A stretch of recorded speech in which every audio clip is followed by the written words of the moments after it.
தெய்வங்கள்லயே ரொம்ப ஆச்சாரமாக அனுஷ்டானத்தோட பூஜை பண்ணக்கூடியது யாருன்னா தர்மசாஸ்திரம் தான். ரொம்ப பயம் இருக்கணும், ரொம்ப பக்தியும் இருக்கணும், ரொம்ப சுத்தமாவும் இருக்கணும்.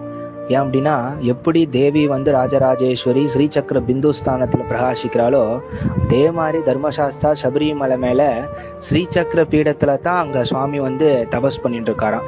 எப்படி அப்படின்னா, தன்னுடைய அம்மா ராஜராஜேஸ்வரி ஸ்ரீசக்கர ஸ்வரூபமா இருந்துட்டு அவளுடைய மடியில சுவாமி சாஸ்தா அமர்ந்து சின்முத்ரையை தரிச்சுண்டு மகா வாக்கியம் மந்திரத்தினுடைய ஸ்வரூபம் தத்துவமசி அப்படின்ற மந்திர ஸ்வரூபமா ஸ்ரீவித்யா மகா மந்திரத்தை நித்தியமும் ஜபம் பண்ணிட்டு இருக்கார் அப்படின்றது என்னுடைய அபிலாஷை.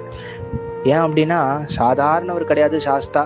பார்வதி ஹிருதயானந்தம், அம்பிகையினுடைய ஹிருதயத்துல ரொம்பவும் விருப்பமோட இருக்கிறவர் தர்மசாஸ்தா. எப்படி மகாகணபதியும் சுப்பிரமணியரும் தேவிக்கு பிடிக்கிறதோ அதே மாதிரி அதீத பிரியம் இந்த தர்மசாஸ்தா மேல அம்பாளுக்கு உண்டு. கேரளால இன்னும் வழக்கத்துல உண்டு. அம்பாள் ராஜராஜேஸ்வரி பகவதி எப்பெல்லாம் பகனி போறாளோ, எப்பெல்லாம் நடந்து போறாளோ, அப்பெல்லாம் இந்த தர்மசாஸ்திரம் என்ன பண்றாராம், தன்னுடைய வில்லையும் அம்பையும் முன்னாடி எடுத்துட்டு அம்மாவுக்கு முன்னாடி தான் புள்ள துணையா போறாராம். அந்த மாதிரியானவர் இந்த தர்மசாஸ்தா.